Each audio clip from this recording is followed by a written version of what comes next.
The ladies of Hot Topics held Governor Chris Sununu to the fire over his support for Donald Trump during a tense interview Thursday on The View. 1 year after the New Hampshire politician was booed by the View audience during a May 2023 appearance on the long-running talk show, Sununu returned to the Hot Topics table to break down the election landscape that, in his estimation, saw Democrats forcing Vice President Kamala Harris into place as the likely Democratic nominee in place of President Joe Biden on the ballot. The Democrat voters all voted for Joe Biden, and then a couple of elites pushed Harris, Sununu said during the discussion, which legal expert Sonny Hostin quickly pushed back on. They voted for Harris, too. She was on the ticket, Hostin reminded him.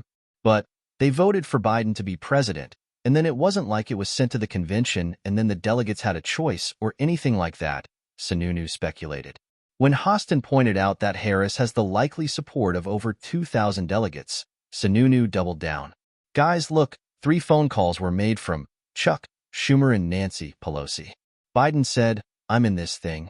I'm not leaving. A couple phone calls are made, and all of a sudden he's pushed out.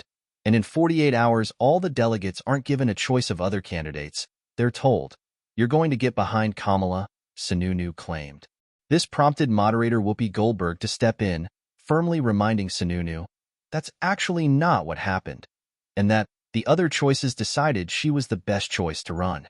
Goldberg cited others' lack of interest in challenging Harris for the nomination, including California's Governor, Gavin Newsom, as evidence that the party was behind her by choice, not obligation. The voters have to decide, Sununu stressed. Voters decide, not elites. Goldberg cut in again, sternly urging Sununu to stop calling them elites. Sununu relented, shifting his descriptor to insiders instead.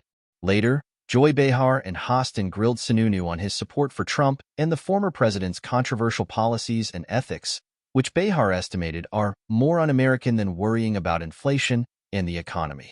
Recalling Sununu's May 2023 appearance on the show, The View's audience audibly booed after he suggested that a lot of people would tell you that they could pay their bills under Trump's first term, or that we weren't talking about defunding the police under his administration, with your favorite stars and more.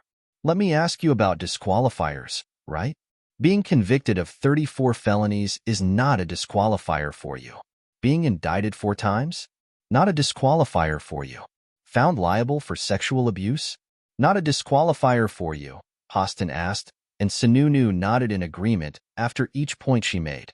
He responded to Hostin's inquiry, telling her that the insinuation was insulting to half of the votes in the nation that will go to Trump in November, and that she shouldn't judge those Americans because they have a different set of priorities than her. Finally, the group sparred over inflation, after Sununu lamented the fact that, as he estimated, a family of 4 can't eat at McDonald's for under $50 due to inflation. The government doesn't control what your grocery prices are, Goldberg later said, though Sununu dug his heels in. Inflation is caused by one thing. The government prints and spends too much money. It's Economics 101. Though the group wasn't able to come to an agreement on much during the discussion, Goldberg had to cut the chat off and throw the show to a break as Sununu departed. The moment capped a stacked week for The View, which also hosted everything from Goldberg expressing disgust over Trump's recent interview with the National Association of Black Journalists to Behar saying she needed a seance to communicate with her dead friends. The View airs weekdays at 11 a.m. Eastern Time / Pacific Time on ABC.